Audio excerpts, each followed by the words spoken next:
Jake Mitchell pressed his back against the broken wall and tried to catch his breath.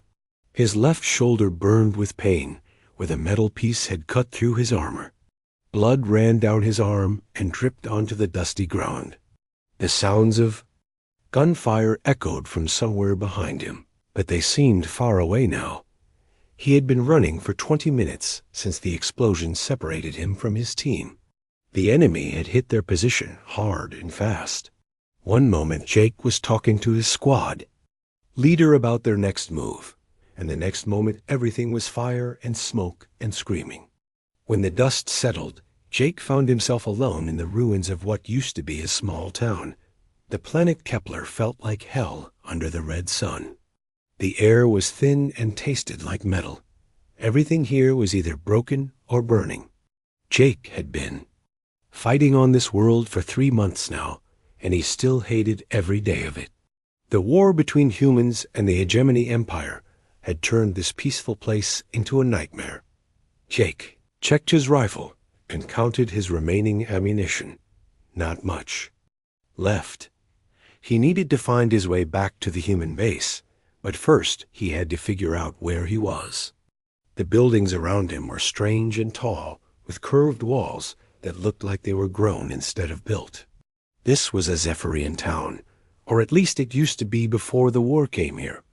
A small sound made Jake freeze. It was not gunfire or explosions. It sounded like crying. Jake listened carefully and heard it again. Someone was trapped nearby, and they were hurt or scared or both. Jake knew he should keep moving and try to find his team, but something about that sound made him stop. The crying came from a pile of rubble where a building had collapsed. Jake moved closer and saw a small hand sticking out from under some broken stones. The hand was not human. It was pale blue and had 4 fingers instead of 5. This was a Zephyrian child, and she was trapped. Jake had never seen a Zephyrian up close before.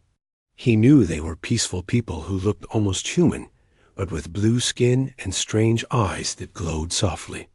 The military had told all the soldiers that Zephyrians were not the enemy, but they were in the way of the war. Jake had always wondered what that meant exactly. The child made another small crying sound and tried to move her hand. Jake could see she was badly hurt. Blood covered her arm, and she was very weak. Jake looked around to make sure no enemy soldiers were coming, and he started moving the stones away from the trapped child. The rocks were heavy and sharp. Jake's wounded shoulder screamed in pain every time he lifted another piece of debris. But he kept working. The child watched him with large golden eyes that seemed to glow in the dim light. She said something in her own language that Jake could not understand, but her voice was soft and scared. After 10 minutes of hard work, Jake cleared enough space to pull the child free. She was small and light like a human 6-year-old, but her skin felt warm and smooth like polished stone. She had cuts on her legs and arms, but nothing that looked deadly. Her clothes were torn and dirty, but she was alive. The child looked up at Jake and said something again in Zephyrian. Then she tried English words that sounded broken and strange. "Help me," she whispered. "Please help me." Jake was surprised that she knew any human words at all.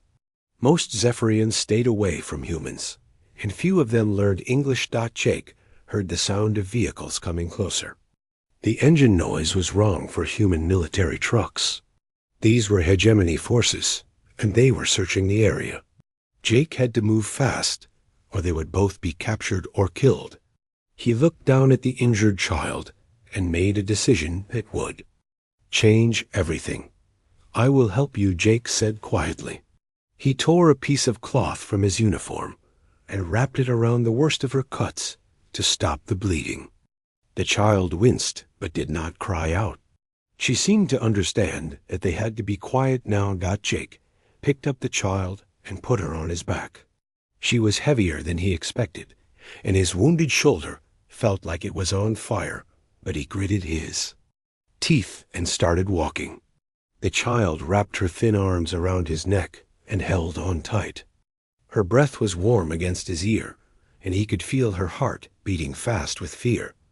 The sounds of the enemy vehicles were getting louder. Jake moved as quickly and quietly as he could through the ruins of the town. His military training told him to head north toward where the human base should be, but the child whispered something in his ear and pointed east. She wanted him to go toward the Zephyrian settlements. Jake hesitated for a moment. Going east meant walking deeper into unknown territory. It meant walking away from his own people and toward aliens he did not know or trust. But the child on his back was hurt and scared, and she needed to get home to her family. Jake looked at her golden eyes one more time, then turned east and started walking into the wasteland. The first day of walking was the hardest thing Jake had ever done. The child on his back grew heavier with each step, and his wounded shoulder felt like someone was stabbing him with a hot knife.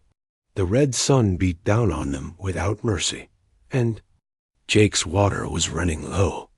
Every few hours he had to stop and rest, but he tried not to let the child see how much pain he was in. The child told him her name was Lyra. She spoke it slowly and carefully, so Jake could understand. "My name Lyra," she said in her broken English. Jake told her his name, and she tried to say it, but it came out sounding like Jack. Close enough, he said, and almost smiled despite everything. Lyra knew the land better than Jake did. When he started to go the wrong way, she would tap his shoulder and point in a different direction. She seemed to know where the dangerous places were and where they could find water. Jake began to trust her guidance, even though he could not understand most of what she said. On the second day, Jake started to feel sick. His shoulder wound was getting infected, and he was running a fever. Everything seemed to blur together, and sometimes he was not sure if he was still walking or if he had stopped to rest. Lyra must have noticed, because she started talking to him more. She would sing strange, beautiful songs in her own language, or tell him stories in broken English about her home and her family. "My mother is healer," Lyra said as they rested under the shade of a twisted metal sculpture that used to be a building. "She fix hurt people. She fix you too when we get home." Jake nodded and tried to smile, but he was not sure they would make it home. His legs felt weak, and his vision kept going dark at the edges. The second night was when things got really bad. Jake was hallucinating from the fever and the pain. He kept seeing enemy soldiers in the shadows and hearing his squad calling his name. Lyra stayed close to him and held his good hand. She would whisper things in Zephyrian that he could not understand, but somehow they made him feel calmer. Jake woke up several times during the night, thinking he was back in his barracks on Earth.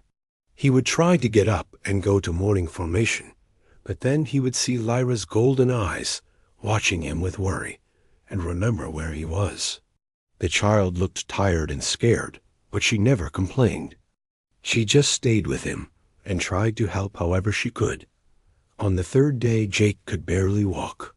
His infected shoulder was swollen and hot, and the fever made everything seem unreal. He kept stumbling and falling down. Each time Lyra would climb off his back and try to help him stand up again. She was just a small child, but she was braver than many soldiers. Jake had known. Jake began to wonder if they were going to die out here in this wasteland. Maybe he should have gone north toward the human base instead of listening to an alien child. Maybe he should have left her in the rubble and saved himself. But every time he looked at Lyra, he knew he could not have done that.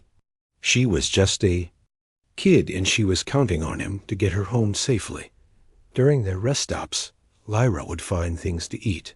Strange fruits that grew on plants Jake had never seen before. She would test them first, then offer them to Jake. Most of them tasted terrible, but they had water in them, and that helped. Lyra also knew how to find clean water in places that looked completely dry. She would dig small holes in the ground with her hands and wait for water to seep up from below. "You are a good soldier," Lyra told Jake on the third afternoon as they sat by one of her water holes. "You saved me from bad place. Now I help you. We help each other." Jake nodded and drank the muddy water she had found. It tasted like dirt, but it was wet, and that was all that mattered. As they walked, Lyra started teaching Jake words in her language. She would point at things and say the Zephyrian word, then wait for Jake to repeat it. Sun was Aler. Water was Veth. Home was Corum. Jake was not very good at the strange sounds, but Lyra was patient with him. She would make him say each word over and over until he got it right. Jake also taught Lyra more English words. He showed her how to count to 10 and taught her the names of colors and simple things like rock and tree and sky.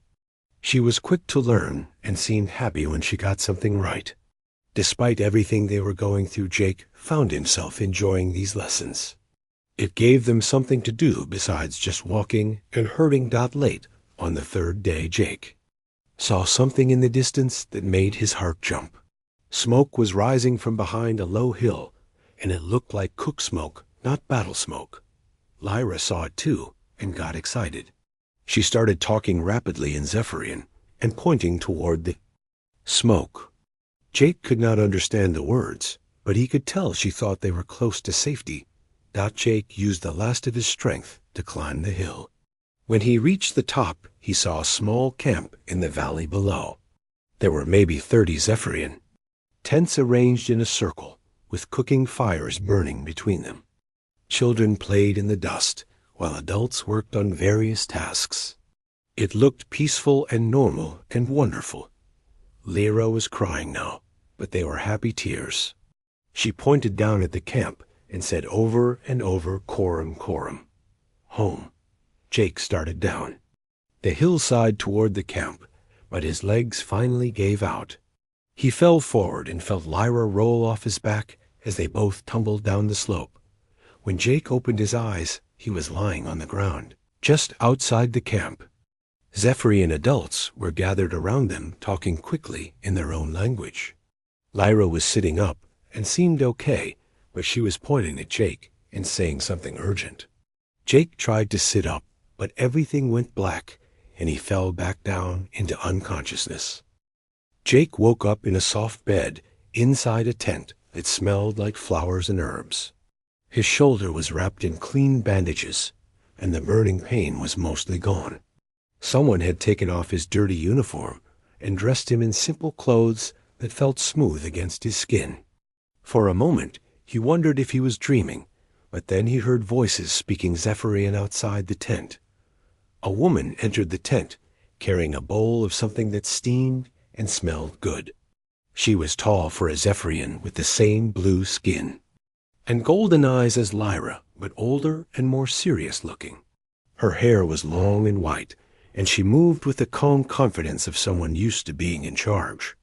She looked at Jake with curiosity, but no fear. "You are awake," she said in English that was much better than Lyra's.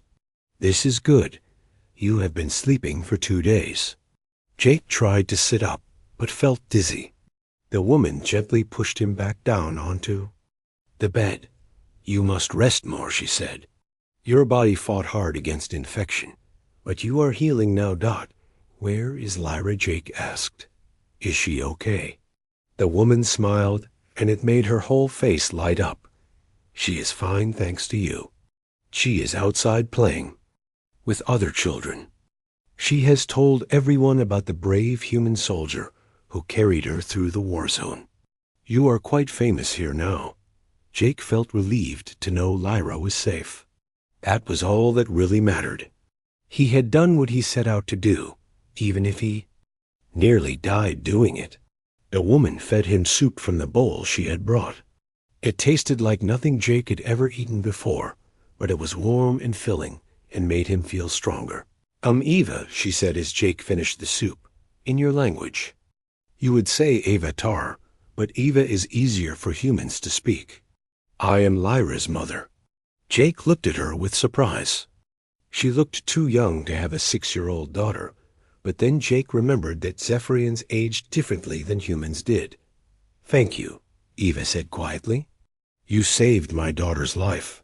You risked everything to bring her home to me. There are no words in any language that can express how grateful I am." Jake felt embarrassed by her thanks. He had just done what anyone would do. He had helped a child who needed help. Lyra ran into the tent before Jake could say anything. She looked much better now. Her cuts were healing, and she wore clean clothes, and her golden eyes were bright with happiness. She saw Jake was awake and rushed over to hug him carefully around his good shoulder. "Jack, you are better," she said excitedly. "I told Mama how you saved me from the rocks and carried me all the way home, even when you were hurt. Mama says you are a hero." Jake patted Lyra's head and smiled. She seemed like a normal, happy child now, instead of the scared, injured girl he had found in the rubble. Eva watched her daughter with Jake, and something strange happened to her expression. She looked confused and maybe a little worried. She said something to Lyra in Zephyrian, and Lyra answered quickly. Then Eva looked at Jake with an expression he could not read. "Tell me about your journey." Eva said to Jake, "Lyra has told me her version, but I would like to hear yours." Jake told her everything that had happened during their 3 days in the wasteland. How Lyra had guided him and found food and water. How she had stayed with him during his fever and helped him stay focused on getting to safety. Eva listened carefully to every word. Sometimes she would ask Lyra questions in Zephyrian, and Lyra would answer while nodding toward Jake. The more they talked, the more concerned Eva looked. Finally, she told Lyra to go outside and play. Lyra hugged Jake again and ran out of the tent. Eva sat down on a chair next to Jake's bed and looked at him very seriously. "What I am about to tell you may be difficult to understand," she said. "During your journey, something happened between you and my daughter. Something that has never happened before between a human and a Zephyrian. Jake did not understand what she meant. Nothing had happened except that he had helped a child get home safely. Eva seemed to read the confusion in his face. She held up her hand and closed her eyes. Jake felt a strange tingling sensation in his mind, like someone was gently touching his thoughts. "Do you feel that?" Eva asked. Jake nodded. "That is how we Zephyrians speak to each other, mind to mind. It is our natural way of communicating. But humans are not supposed to be able to share this connection. Your minds work differently than ours. Yet somehow you and Lyra have formed a bond." Jake still did not understand. He had not felt anything unusual during their journey, except the normal care that anyone would feel for a child in danger. Eva saw his confusion and tried to explain more clearly. "When Lyra was scared, and you comforted her, your minds touched each other," she said. "When you were sick with fever, and she helped calm you, your thoughts became connected. This kind of mental bond usually only happens between Zephyrian family members or life partners. It is very rare and very sacred to our people." Eva stood up and walked to the entrance of the tent. She looked out at the camp where Lyra was playing with other children. "In our culture, this kind of bond creates obligations," she said without turning around. "It means that you and Lyra are connected for life. It means you have responsibilities to each other that cannot be broken." Jake felt a chill run down his spine. He had not meant to create any kind of bond with the child. He had just been trying to save her life. "What kind of responsibilities?" he asked quietly. Eva turned back to him, and her expression was very serious. "That is what we need to discuss," she sighed. "Because according to our laws and traditions, you now have a choice to make. A choice that will affect the rest of your life and the rest of Lyra's life too." Jake looked toward the tent entrance where he could hear Lyra laughing as she played. He had a feeling that his simple act of kindness was about to become much more complicated than he had ever imagined. Eva sat back down and looked directly into Jake's eyes. "What I am about to ask of you will seem impossible," she said. "But please listen to everything before you decide." Jake nodded even though he was starting to feel worried about what's coming. Next, the bond that formed between you and Lyra is called Kethmoran in our language, Eva explained. It means life connection. When this happens between two Zephyrians, it creates a family bond that lasts forever. The two people become responsible for each other's well-being for the rest of their lives. Jake felt his stomach tighten. He had just been trying to help a lost child. He had not meant to create any kind of permanent connection. What does that mean exactly, he asked. Eva took a deep breath before answering Dot. It means that according to our laws and customs, you are now spiritually connected to my daughter, she said. You have become like a second parent to her. This gives you certain rights, but also certain duties. You must help care for her and protect her and guide her as she grows up. Jake stared at Eva in shock. That was not possible. He was a human soldier. He had his own life and his own responsibilities. He could not just become a parent to an alien child he barely knew. There has to be some mistake, he said. I was just helping her. I did not mean to create any kind of bond. Intent does not matter, Eva said gently. The bond exists whether you meant to create it or not. Lyra's mind reached out to yours during your journey together, and you responded. Your thoughts became connected.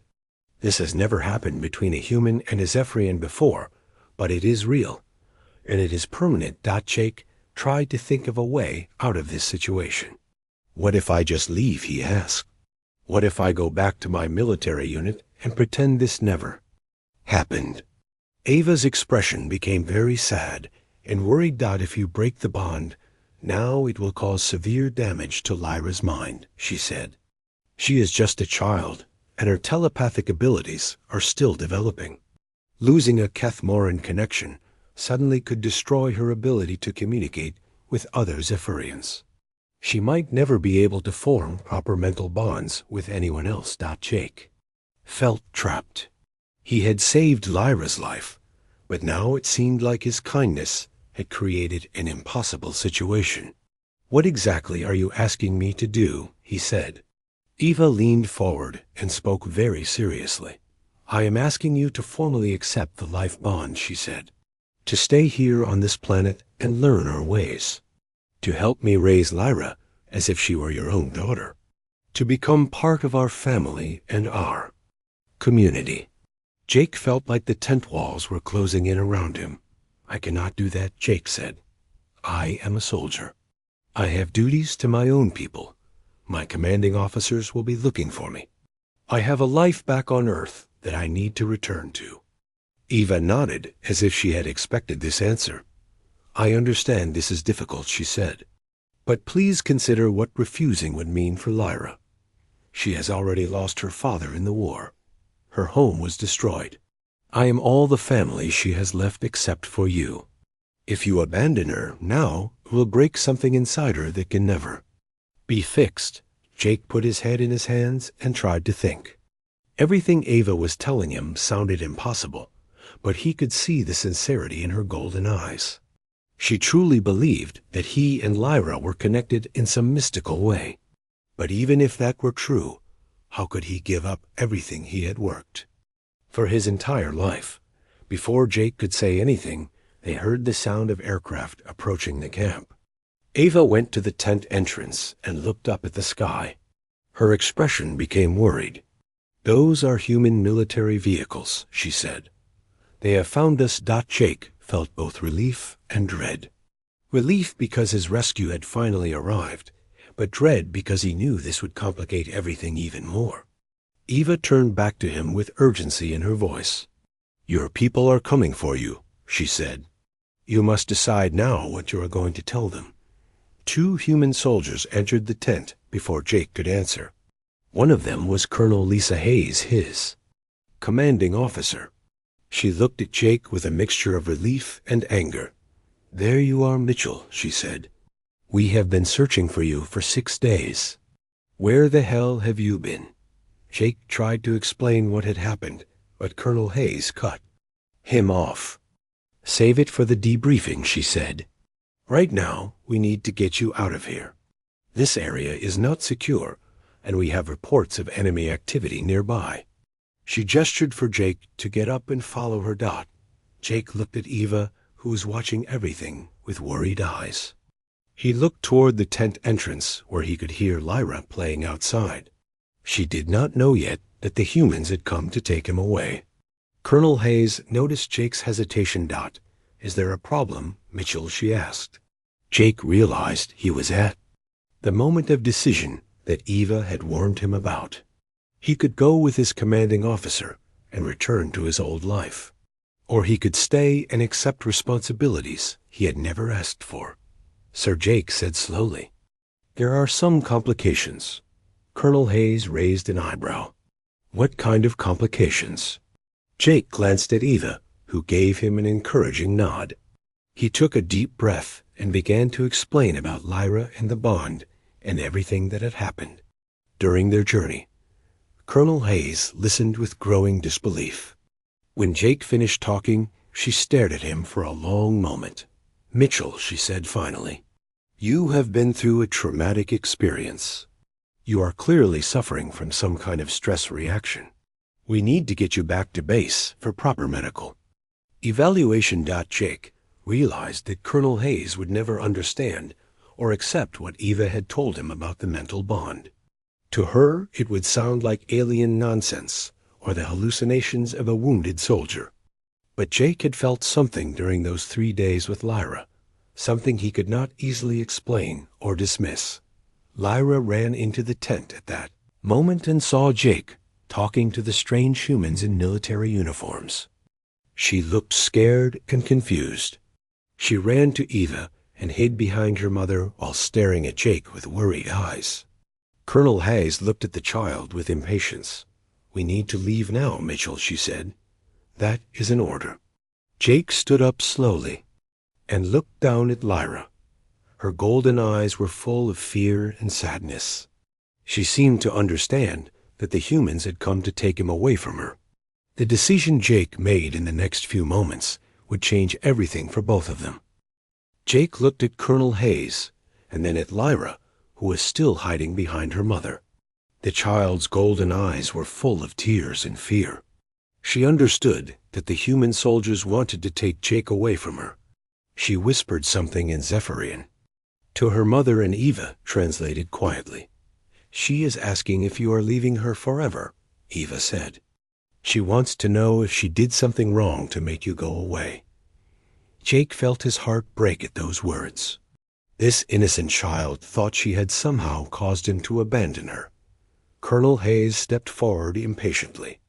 "Mitchell, we have our orders," she said. "All human personnel are being evacuated from this sector immediately. The enemy is advancing, and this area will not be safe much longer. We need to move now." Jake knew that Colonel Hayes was right about the military situation. The war was getting worse, and staying here meant putting himself and everyone else in danger. But he also knew what Eva had told him about the mental bond. If he left now, Lyra would be damaged in ways that might never heal. "Sir," Jake said to Colonel Hayes, "I request permission to remain here as a civilian liaison. Someone needs to help coordinate between human forces and Zephyrian refugees. I have already established a relationship with these people, and I could be useful here." Colonel Hayes stared at Jake like he had lost his mind. "Absolutely not," she said. "You are a Marine, and you have duties and obligations to your unit and your country. I am not leaving you behind to play house with aliens. You are coming with us, and that is final." Jake felt the weight of an impossible choice pressing down on him. His entire adult life had been built around being a soldier. The military had given him purpose and direction, and a place where he belonged. But looking at Lyra's scared face, he realized that some things were more important than duty and orders. Eva stepped forward and spoke to Colonel Hayes with dignity and calm. "Your soldier saved my daughter's life," she said. "He carried her through 3 days of hell to bring her home safely. He is a hero, and you should be proud of him. But he is also bound to us now, in ways your people do not understand. Colonel Hayes looked at Eva with barely controlled irritation. Lady, I do not care about your alien customs or beliefs, she said. This man is a United States Marine, and he belongs with his unit. Whatever you think happened between him and your kid does not change his legal obligations. Jake realized that there would be no compromise here. Colonel Hayes would never accept the idea of the mental bond, and she would never willingly leave him behind. If he wanted to stay and help Lyra, he would have to make a choice that would end his military career forever. Lyra stepped out from behind her mother and walked over to Jake. She looked up at him with those beautiful golden eyes and spoke in her broken English. You promised, she said quietly. You promised to help me. You promised not to leave me alone. Jake knelt down so he was at eye level with the child. I remember Jake said softly, and I meant it. Lyra smiled through her tears and hugged him around the neck. Jake felt something warm and peaceful flow through his mind. For just a moment, he could sense what Lyra was feeling. Her relief and gratitude and love washed over him like a gentle wave. Colonel Hayes grabbed Jake's arm and tried to pull him toward the tent entrance. That is enough, Mitchell, she said. We are leaving right now. But Jake gently pulled his arm free and stood up. He looked his commanding officer in the eye and spoke clearly and calmly. With respect, sir, I resign my commission, Jake said. I am staying here as a civilian volunteer to help with refugee assistance. Colonel Hayes' face turned red with anger. You cannot resign in the middle of a combat zone, Mitchell, she shouted. That is desertion, and you will be court-martialed for it. Jake understood the consequences of his decision, but he had made up his mind. Court-martial me if you want, he said. But I am not leaving this child. She has been through enough trauma already, and she needs stability and protection. I am going to make sure she gets it. Eva stepped forward and placed her hand on Jake's shoulder. In our culture, she said to Colonel Hayes, formal acceptance of a life bond requires a ceremony with witnesses from both families. If Jake is willing, I would like to perform that ceremony now before you take him away. Colonel Hayes looked like she wanted to argue, but she also seemed to realize that she was fighting a losing battle. Fine, she said angrily. You have 10 minutes for whatever alien nonsense you want to do. Then Mitchell is coming with us, whether he likes it or not. That Eva quickly gathered several adult Cepharians and explained the situation to them in their own language. They formed a circle around Jake and Lyra while Eva began speaking in formal tones. Jake could not understand most of what she was saying, but he could tell it was some kind of official ceremony. Eva turned to Jake and spoke in English so everyone could understand. Do you, Jake Mitchell, accept the sacred bond of Kethmoran with my daughter Lyra? Do you promise to protect her and guide her and care for her as long as you both shall live? Do you accept the responsibilities and privileges of being her spiritual father? Jake looked down at Lyra, who was watching him with hope and trust in her eyes. He thought about his old life on Earth and his military career and everything he was giving up. And he thought about a scared little girl trapped under rubble and the 3 days they had spent depending on each other for survival. I accept, Jake said clearly. I accept the bond and all that comes with it. Lyra smiled brighter than the sun and hugged him again. The adult Zephyrans began singing in their beautiful, harmonious voices. Even some of the human soldiers seemed moved by the ceremony. Colonel Hayes shook her head in disgust. You are making the biggest mistake of your life, Mitchell, she said. But if this is really what you want, then so be it. Consider yourself officially discharged from the United States Marine Corps.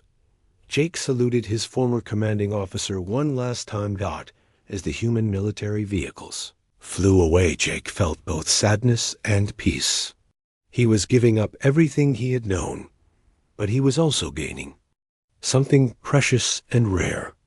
Lyra took his hand and led him toward the center of the refugee camp, where the other children were playing. Jake spent the rest of that day learning about Zephyrian customs and trying to understand his new role in this strange community. It would not be easy adapting to a completely different way of life, but he was determined to make it work. He had made a promise to a child who had already suffered too much loss, and he intended to keep that promise, no matter what it cost him. That night, as Jake settled into his new bed in Ava's tent, he felt Lyra's mind brush gently against his own. She was already asleep, but her dreams were peaceful and happy for the first time since the war had taken away her home. Jake smiled and closed his eyes, knowing that he had made the right choice, even if it was the hardest choice of his life.